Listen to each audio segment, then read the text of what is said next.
दिलान के अगवा के बारे में कोई नई खबर है क्या? हाँ, एक और शख्स तक पहुंचा हूँ जो इस मामले में मुलव्विस है। फौरन उस आदमी को मेरे सामने लाओ करीम। मैं खुद के साथ बारान को भी जहन्नुम में झोंक रही हूँ। आखिर आप और क्या चाहती हैं?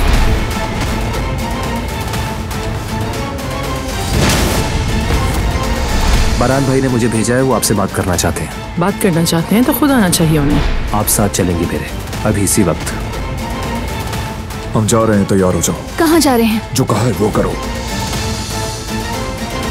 तुम क्या करने जा रहे हो? न तुम्हें और न तुम्हारे आदमियों को इसके करीब भी देखूं। वरना जो करूंगा देख लेना। अपने आदमियों को मेरे दरवाजे से हटा देना। वो तो मैं जब चाहूंगा तब ही हटाऊंगा।